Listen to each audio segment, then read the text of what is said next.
Good afternoon, everyone. We're just going to give it a minute or two before we start to make sure that everyone that wants to join us gets on in time. We'll get rolling in another minute or so.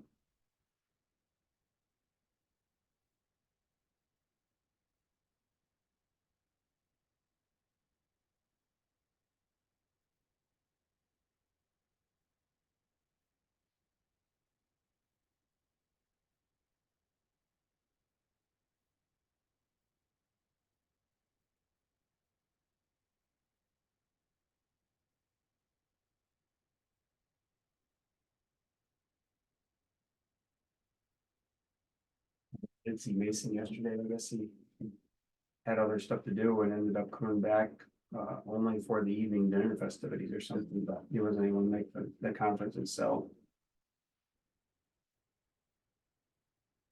I guess that happens.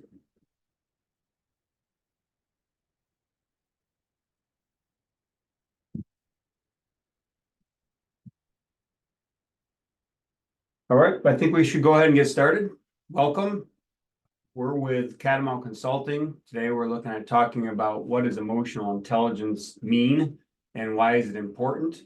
A little bit about Catamount. We do safety consultation in multiple fields. We do industrial hygiene type consultation in multiple fields, and the space that Stacy and I spend most of our time with, as well as Jason. If Jason gets a chance to jump on, he may be a little later, not at all. He may have had something else come up, but we spend our time inside of the coaching space, inside of the leadership space, inside of the coaching the leadership area, and we spend a lot of time with emotional intelligence and how that all coincides with that. So that's a lot about what we're going to be talking about today.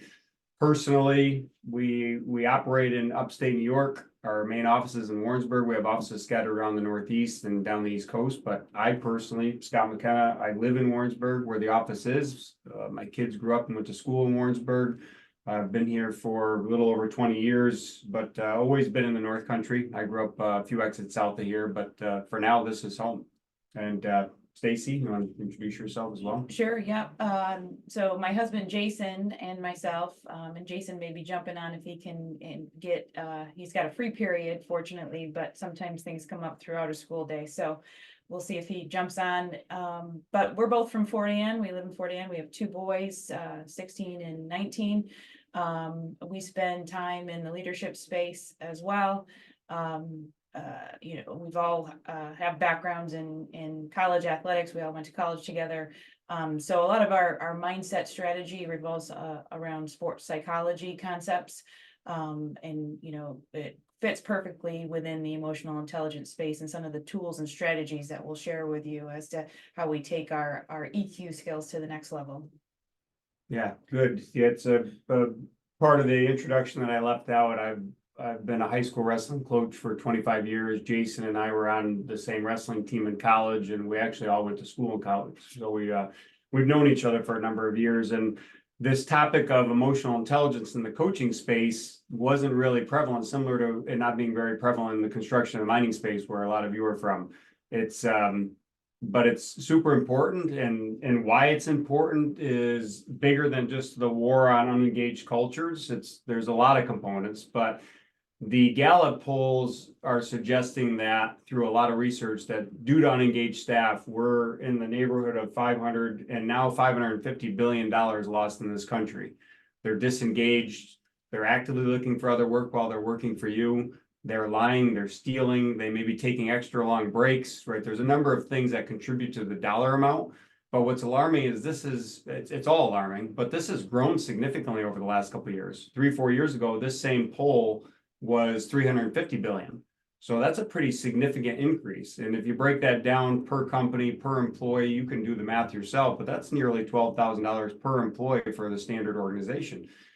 So if we can increase engagement, we could potentially shrink that dollar amount internally in our own organization. So that's a key component. Unengaged people, they're not only stealing, they're not only looking for other work, but they're also making errors. They're not as creative. Their production is down. Their quality is down. They're less safe. There's more injuries due to unengaged staff and the culture that they live and breathe in. they're 87% less likely to leave your organization if they are engaged, right? All the opposite numbers. They're far more likely to succeed. They're far more resilient. They're far more likely to help the company succeed in what they're doing. So lots of science and research behind the unengaged and engaged, and which leads us to the importance in our mind to the emotional intelligence side, is that the path to help their engagement and the path to making sure that we find that right person and the right fit for our organization is through the emotional intelligence piece. And it's been long thought, because probably the word emotional is in emotional intelligence, that emotional intelligence is a sign of weakness. And it's the exact opposite. It's the sign of strength to have a high level of emotional intelligence, which is why we want to spend a lot of time in that component. I'll add another piece on this, and it's just my 2 cents. I know that Stacy and Jason will have more of their own thought process to add, but I will add that for the majority of us, certainly all of us on this call, IQ was what was always practiced and preached. Our parents had us go to school. Our grades reflected how we did in school through our education.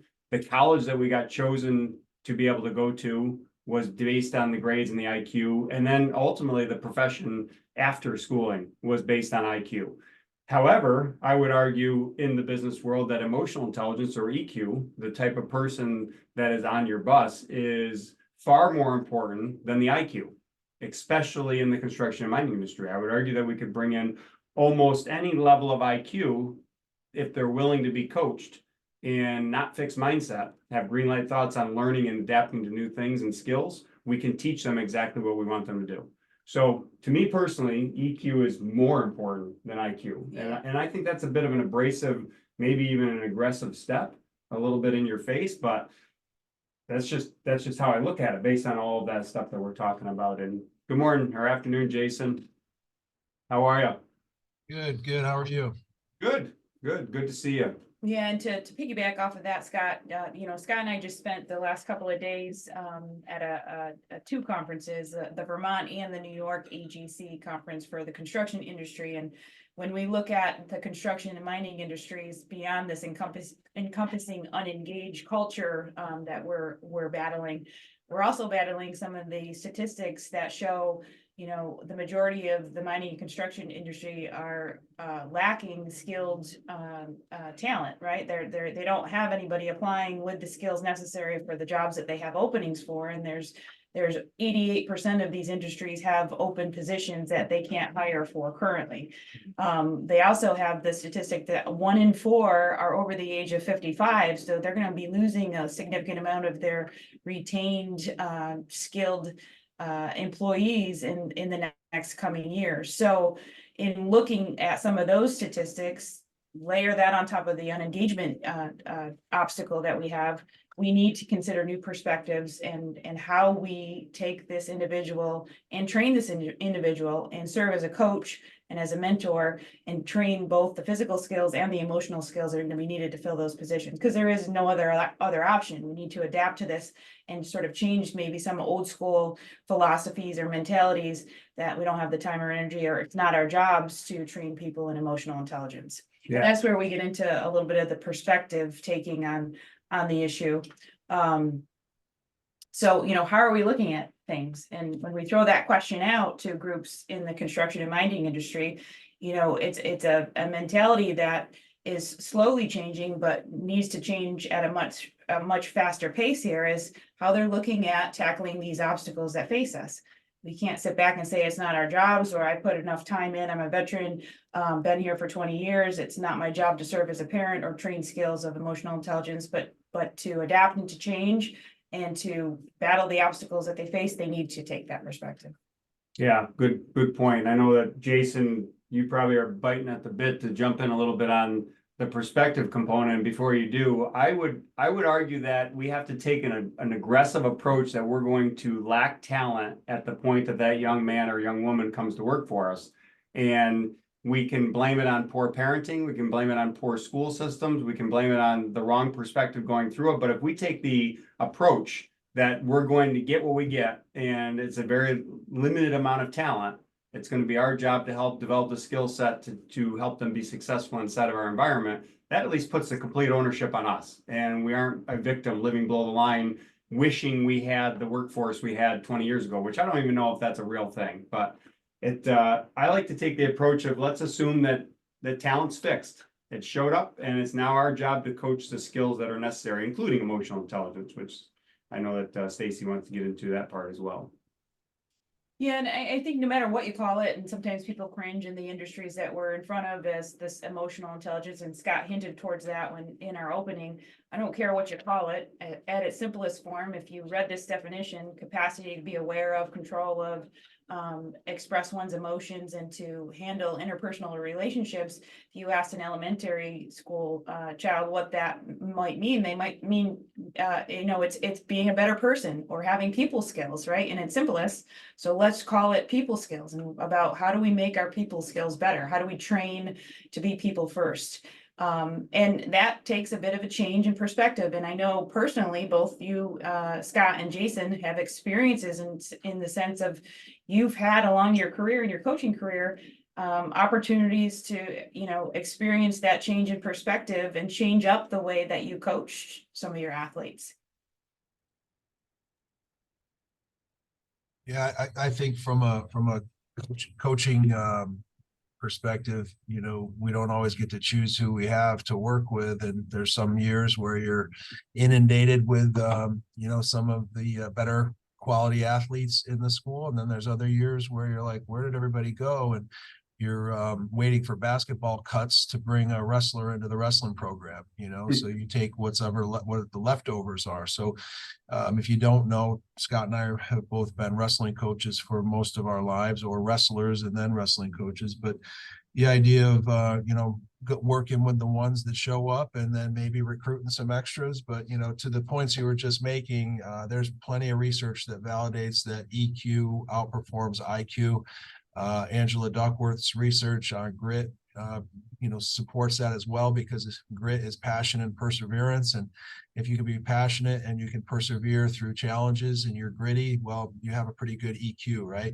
So I think that the conversation is super relevant, and it is a tough thing to swallow and digest. And you say it out loud, it feels like you're saying something wrong that isn't how smart you are, how academically, what your academic prowess was that make you successful. It's actually how gritty you are and what your EQ is, and your emotional intelligence and grit are very similar, very closely related. But to the perspective piece, I think it's definitely the right first step toward becoming more emotionally intelligent. How am I looking at this? Am I putting myself in the other person's shoes? It's the start of empathy, really, to shift your perspective. Is what is this person feeling? What is this person, if you look at somebody who's 6 months on the job and they're still struggling, science and research support 6 months is not enough time for someone to be an expert at a new position, at a new role, in a new environment. They should be getting closer. They should be making improvements, but they're not expected to be, it's not fair to expect them to be highly effective at that time. And then, to the other point, I'll just say this and then I'll stop, is just the other night, I was speaking to a very, very successful auto body business owner, massive shop with 10 bays. He's very, very busy. He has a brother that worked for him. This guy's 62 years old. His brother's probably very close in age. These are old time auto body guys, very successful family business. He fired his brother because they have a 20-year-old guy doing a lot of the painting that his brother cannot be compassionate with, cannot show patience with, because this 20-year-old is talented. He's a new guy and he's got a ton of energy and he's very good, but he's a 20-year-old. He fired his brother because he understands his brother has no emotional intelligence. I thought, what a great move. What a really powerful leadership decision. Yeah, that is a good story for sure. And that fits in, we're not going to get too deep into it today, but when we talk about extreme ownership, that's a perfect example of, sometimes we got to take the bull by the horns, and that see it, own it, do it, solve it type mentality. Extreme ownership is exactly sometimes the perspective we have to take, and within that story seems to be right on. So let's get into a little bit of the tools then, if we're gonna break it down and how we can become more emotionally intelligent, or how we can train our people to be more emotionally intelligent. Let's look at the role of a coach to train our industrial athletes. We came across that term recently. It's not our term, but we love the concept of, looking at the people that we work with in these industries as industrial athletes. So, an athlete isn't just their physical skill alone. There's this holistic approach that goes into becoming a peak performer athlete, which is your mindset, right? The structural discipline that you have, your expansive discipline, a holistic type of approach of all of these areas, huge piece of the emotional intelligence that goes into creating this peak performance. And so we need to look at how are we going to train as a coach our industrial athletes. So the comfort zone content that we always play with, it's, when we talk about changing perspective, or that move of that business owner and firing his brother, it's all about coming out of your comfort zone. So when I need to identify as a inspirational and engaging coach to engage my employees, I need to move outside this comfort zone where our brains are hardwired to keep us, and move past of worrying about what other people may think, lacking confidence in my decisions, so I truly can get into our learning and growth zones. I know this is a slide that you love, Jason, and do a lot within your sports psychology and the athletes that you work with. Yeah, what I love about this slide is just the progression through the zones, and the idea that, when you get to the green growth zone, you can start to find more purpose. You can start to live your dreams. So I like reading the smaller font words there. And when you're in that learning zone, you're acquiring new skills. We talk about the 4 stages of learning, and the highest level of learning is to be able to unconsciously be masterful at this skill. So I don't even have to think about it. I can just do it. And that's really how I drive, right? I don't really think too much about even where I'm going or how I get there. I just drive almost like a very masterful robot on my way to work, and I don't get into any accidents, and I can think about things, and I end up at work in a pretty efficient amount of time just because I'm unconsciously great at it. I'm unconsciously proficient. But if you're in that learning zone, you're consciously learning to be proficient, but you're acquiring the new skills, and you're getting out of your comfort zone, and you're dealing with challenges and problems, but you're wrestling with this new conscious awareness of how to improve. And what I like about this slide, and I'll stop, is the continuum from the comfort zone to the growth zone. Let's just throw 6 months on that. Where would the 6-month mark end up if we start at day 1 in the comfort zone of being in a new environment? It could be a skill I'm good at, but I'm in a new place with new people around me. And now we're at a 6 months line. I think it depends on the individual. I think it depends on the skills that they already bring to the table. But I think when we look at it from I'm the coach, you're the athlete, you're really uncomfortable day 1. I think I can shorten that continuum of 6 months by how effectively I'm coaching, right? By all these strategies to really focus in on with the psychology and the holistic approach of working with the athlete. If I'm thinking about how do I get athletes comfortable with pursuing and progressing through these zones? Yep. And I would add to that, the reason why you can progress so well is because I have a sense of psychological safety around you. I'm not going to spend 4 days trying to figure something out if I know I could come to you as my coach and say, look, I'm really struggling with this thing. What do you think? I've done this before. Why don't you try that? I continue to play in that learning zone a lot quicker. Yeah, I hope there's other nerds on the call that have the goosebumps that I have when you make that connection, because you just nailed it. Oh, this touchy-feely psychological safety, emotional intelligence. No, we just saved 4 days. We just saved this new learner 4 days. And now we've increased productivity. We've increased collaborative teamwork, culture, like all areas increase, right? This is why EQ outperforms IQ. So yeah, that gives me goosebumps, man. I'm a nerd. Yeah, and me too. But I mean, and it's not a micromanaging, because you would have to be careful. You don't want to micromanage me. You don't want me relying on you 100%.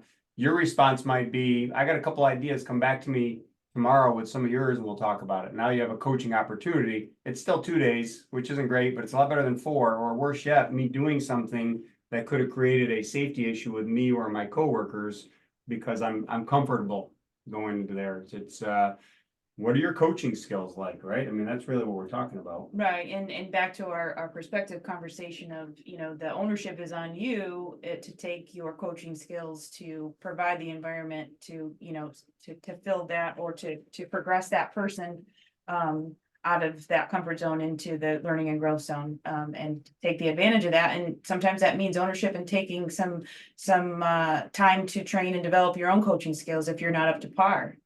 Again, adaptability, to adapt to the climate and the change and the statistics that we see in today's world. We need to sometimes, you know, identify where we're at and then put time, energy, and intensity into getting our coaching skills up to par. So we have this, you know, funny slide where we reference, are you a Kenny Powers or are you a Herb Brooks, right? Are you energizing and inspiring your team? Or are you just, you know, throwing the ball out and expecting, you know, everyone to fend for themselves because it's not your job to do it?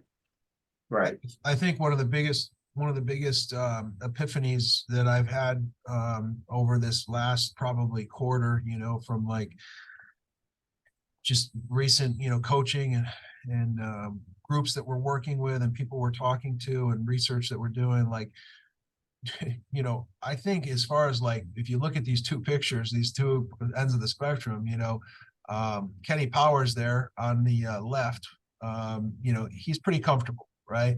And Herb Brooks was extremely uncomfortable if you watch Miracle on Ice.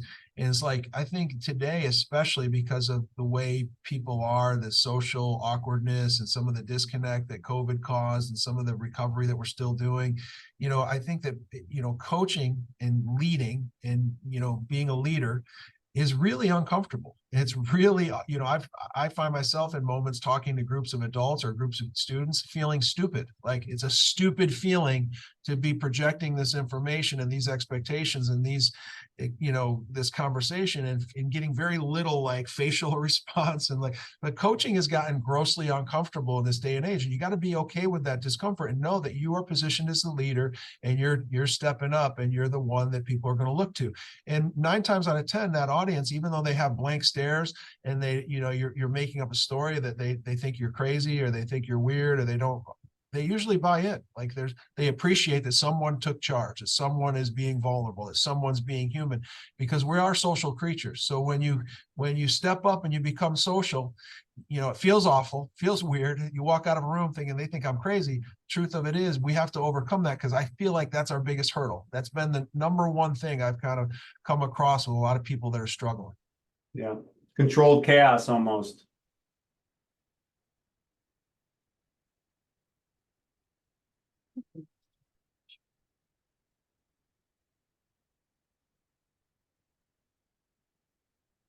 Yeah, so we're just messing with our slides here. We lost our progression here, but you know, to the last few minutes to give a little bit of a roadmap of, you know, what we can dive into to sort of improve our EQ skills, to improve our coaching skills.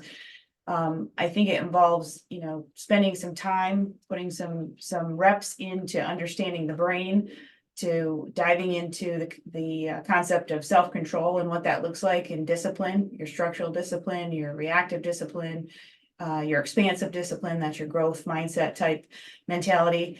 The story you're telling yourself, like Jason just referenced, you know, you can tell yourself a pretty negative story when you're in front of a group and not getting the responses or the facial recognition that you think you might need to feel that you're, you know, making a difference. So that narrative is very important, and how we can better create that narrative or influence that narrative. And then just the social awareness and connectivity, right? It's investing time and energy into filling people's buckets with esteem and belonging. And I think if we can hit that one today as we close things up, you know, the esteem and belonging is huge when we talk about how we can increase someone's EQ on a pretty rapid basis. Yep.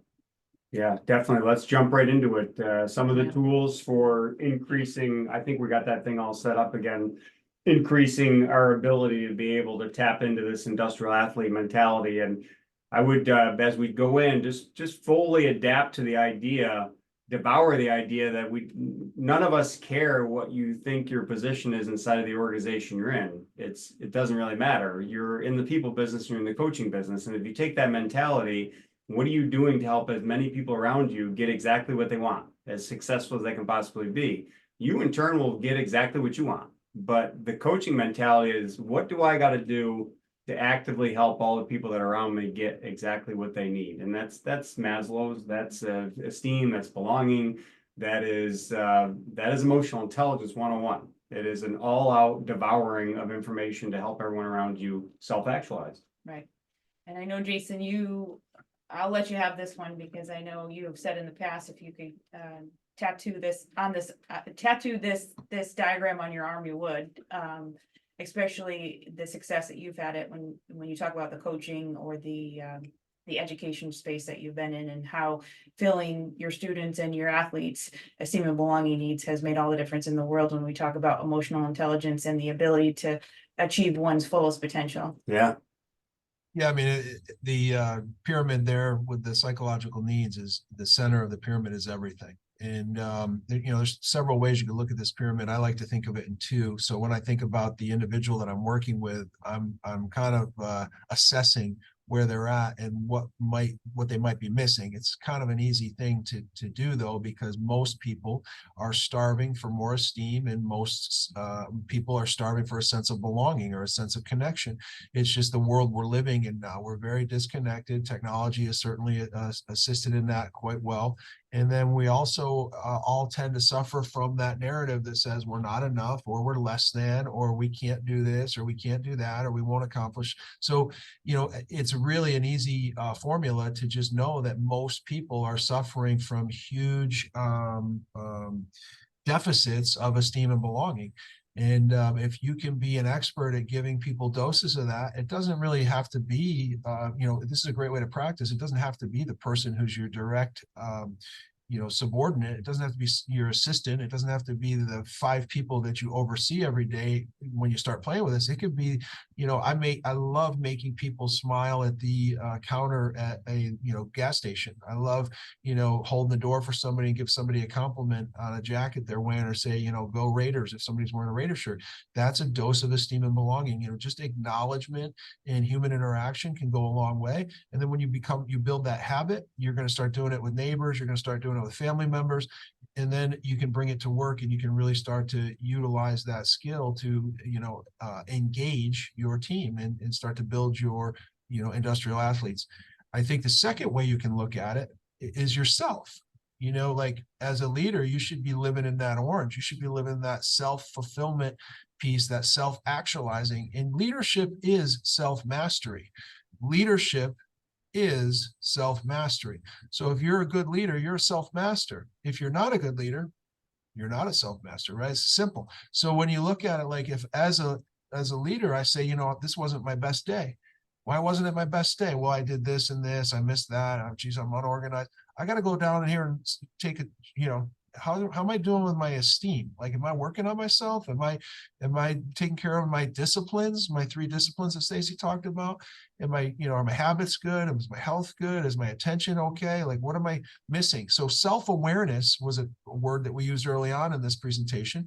Self-awareness, self-discipline, self-mastery creates the self-actualized leader. The self-actualized leader shows up to give lots of esteem and belonging. It's a 2-way street. It is. You're working on yourself and you're working on the people around you at all times, but it's all the same formula. Yeah, and when you invest in the esteem and the belonging, make someone feel part of the tribe, part of the pack, give them even just that acknowledgement to, continue on and honing whatever skill that they might be struggling with or learning if they're new. It makes all the difference in the world. And we always like to say, when you teach to the heart, and that's your psychological needs, your esteem and your belonging, you can get the head and the hands to do anything.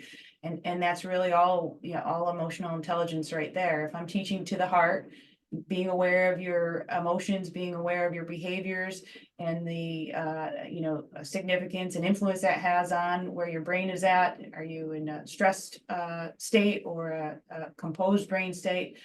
Makes all the difference. I can get that skill, that physical skill, to where I need it to be. It's all through emotional intelligence work. Yep. Yeah, Stacy mentioned that you guys were at that keynote yesterday, and the guy crushed it, and it was an amazing keynote speech, but it was really, if you were to put an umbrella over it, it would classify as esteem and belonging, Yeah. bringing in esteem and belonging to your team. And it was a wonderful keynote from what I heard, but really it was just esteem and belonging. Yeah, well, it's always around esteem and belonging, and you can get some major doses of it, especially when you have connectivity with the people that you're working with through a lot of the things that we're talking about here.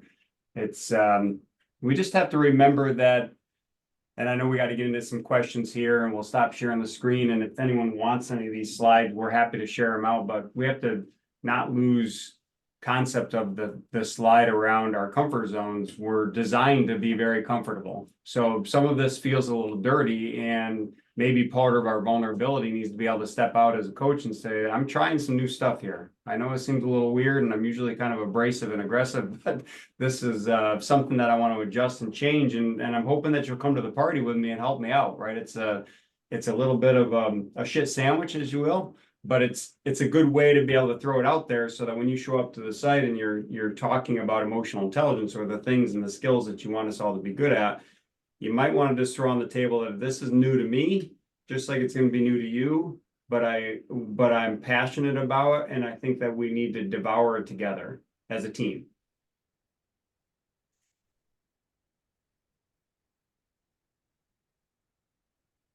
So, Regina, we are moving into the end. We can talk about this for 10, 15 more hours if we had the time to do it, but we want to be cautious and make sure that we're answering any questions that are out there.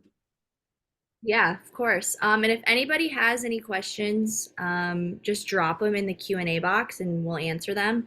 But first couple questions we have is how long, just from your experiences, would you say it takes people to open up to this idea of emotional intelligence when you first introduce it to them?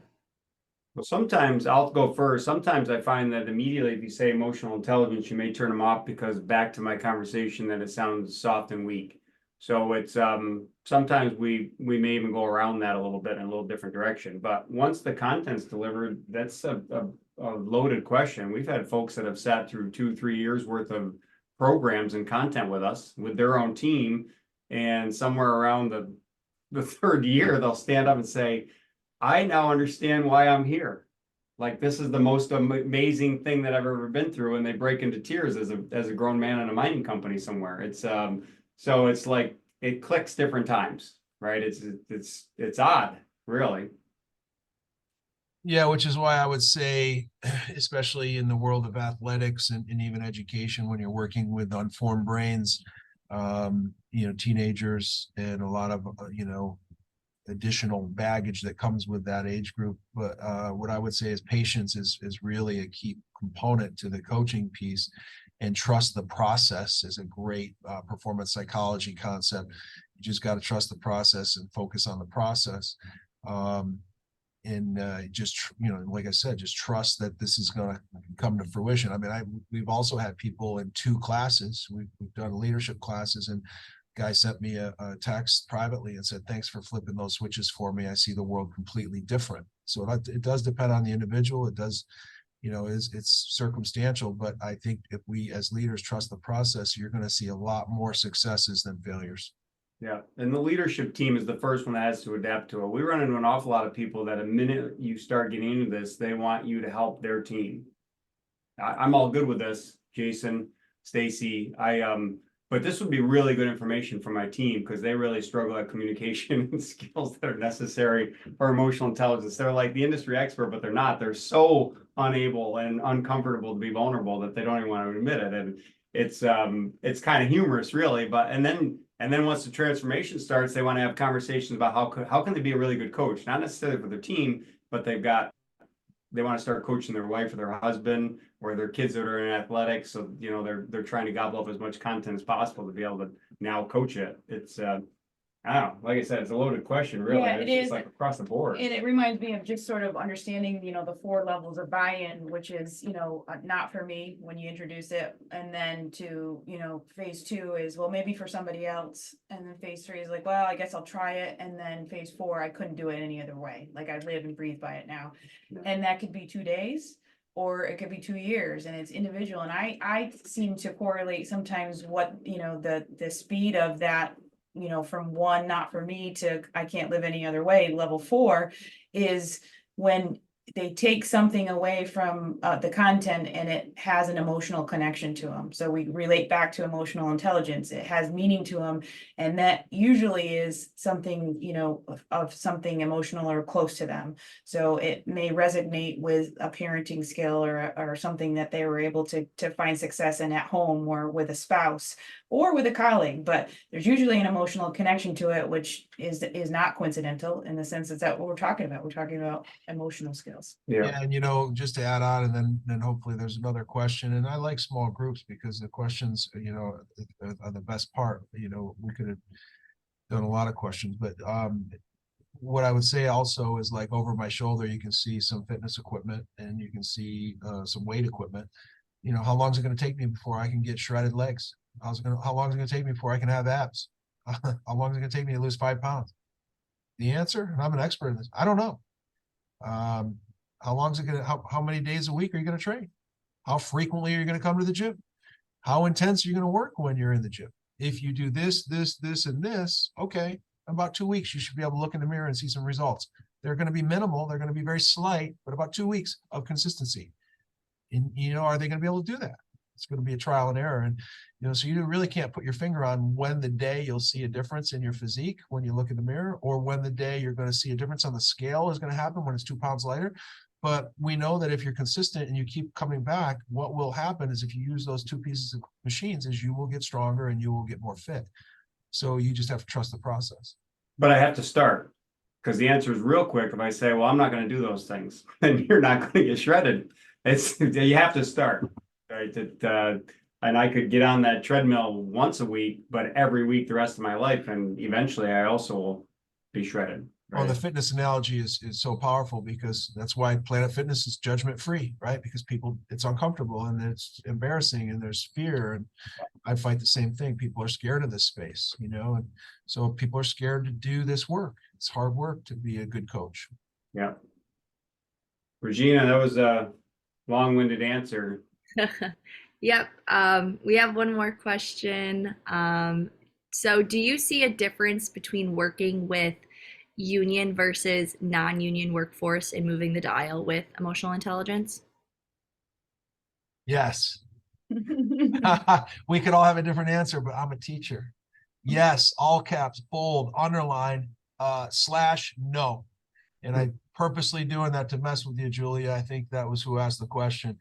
But the truth of it is, I think it all depends. And I've seen situations where, veteran, 40-year veterans, actually Scott at your wife's school, 40-year veteran came up to me after a talk on this very topic, touchy-feely, kumbaya. And he said, I'm a 40-year veteran. He goes, thank you. You made me feel like a complete a-hole today. 40-year unionized veteran, right? And he changed from that day. And I saw him at the state conference. This guy's got a long storied career, right? He's a veteran.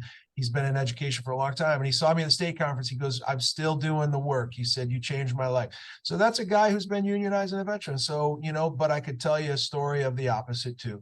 And it could be somebody who's, 27 and they're tenured and they're awful comfortable. So I live it, I see it, but you know what? I trust the process, and to each their own, and you got to fight the good fight. So I don't know if that's a good answer or a bad answer, but that's I think it's a good answer. And you are a union. You're in a union. Yeah. My wife Kim's in a union, right? So that's a school system, and there's a lot of union inside of the construction and mining industry. I would argue that it doesn't really matter. I'll stay on that side. Stacy and I were having a conversation about IQ and EQ, emotional intelligence and IQ, which we kick some things off with, but just keep it in perspective. EQ can't hurt any profession. And it doesn't matter whether you're a union, you're a man, you're a woman, your husband, your wife, a coach, athlete, right? EQ, emotional intelligence, a skill set necessary to be just a good person and help the people around you, can help every single profession. You need IQ to be a doctor, lawyers, attorneys, right? Accountants rather. But if they had EQ added to it, it would just make them better. So the adding of the formula and making sure that we continue to put it out on the table, play with it in our organizations, it can't hurt, regardless of what background we have or where we come from. Yeah, and regardless of what organization you're in, and, you know, I think some organizations, and when we talk union, you know, you might have a bigger bubble to stay comfortable in. It might be much easier and much more comfortable and warm and fuzzy in that bubble to stay in the comfort zone. And it doesn't matter, what organization it is, if that comfort zone is very large and easy for you to stay in, it's just, you know, taking that first step, right? Yeah. Getting on the treadmill of our analogy of fitness, and taking those first few steps, but it's the willingness to do that.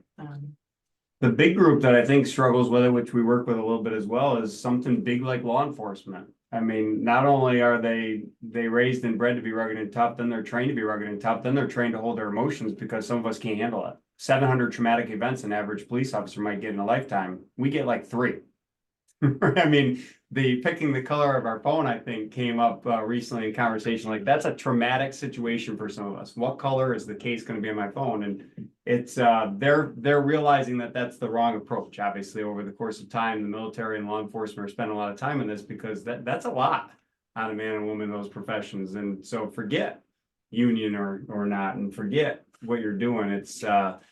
It's super relevant, super important. I can tell you personally, in our coaching world, Jason would say the same thing. Implementing it dramatically increased the performance that we got on the backside. The byproduct was bigger, stronger, faster, more success if you want to measure it on how many times we go to a state tournament. If that, you know, I wouldn't measure all the success in that, but it increased, period. The byproduct was an increase in the productivity or the winning.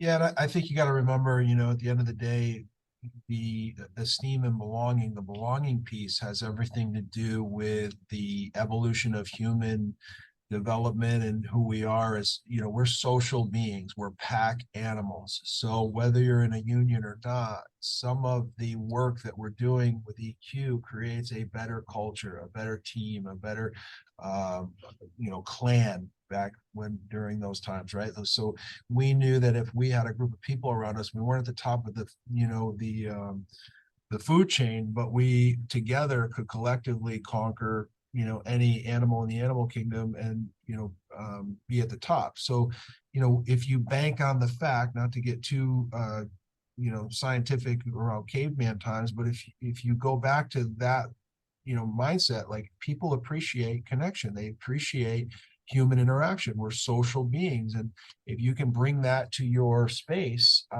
it's almost whether, you know, you could take the biggest negative Nancy or negative Ned, and you can convert them if you trust the process, no matter who they are, what they do. That we all want to be human.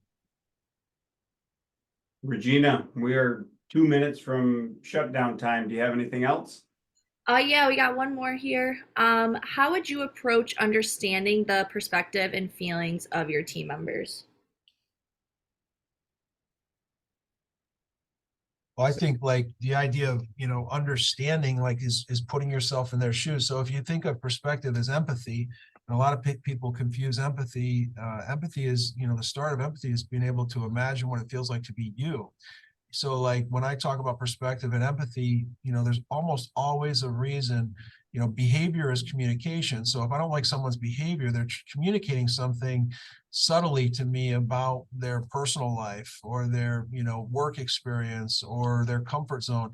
So, you know, putting myself in their shoes, are they acting this way because of this? Could they be acting this way because of that? So you don't say what's wrong with you, or why did you do that, or what are you thinking? You say, you know, in your mind, what happened to them? And then you take time to learn their story, or say, can I help you? Is there something I can do for you? You know, and then you can start to get a little bit more intel, or, you know, awareness. And that's kind of, you know, put myself in their shoes and take a perspective, you know, shift on, you know, what they might be thinking or feeling. You know, at the Ownership even. Yeah, in the last minute that we have here, it reminded me of something I recently watched from Jocko in the hack of detachment. He talks a lot about that, and detachment is taking a step back from the situation, actually physically taking a step back, you know, chin up, eyes up, and looking at, you know, the issue differently, or looking at that person differently, where you may be prone to, you know, be in that fight mode where chin down, fists up type. If it's something that you don't necessarily understand or agree with, it's hard to, consider somebody else's perspective or have empathy, but that detachment hack of taking a step back and opening up to the idea and possibility, and then being better able to see the bigger picture to go down that road of compassion and empathy, is definitely a tool or strategy, I think, that comes into play there. Yeah, that's a good point. Well, we're at the end of our mark here. It would be impossible to really fully dive into emotional intelligence meaning and the importance of it. We feel, like we said before, it's everything, right? It can't hurt anything that you're doing.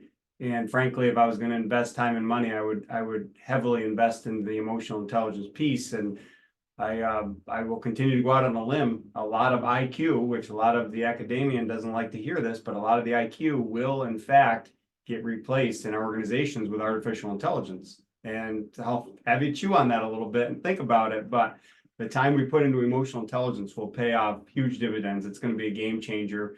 It's talked about in all of our industries, and we're going to continue to come back often and continue to talk about these things. So we hope that you'll join us, maybe invite some of your friends and family to join in as well, and feel free to kick off questions to us even outside of the webinar. Good. Yeah. Jason, good to see you. Thank you. Hope you enjoy the rest of your day. Always a pleasure. Hope Yep. you took some value. Thank you. We will see you.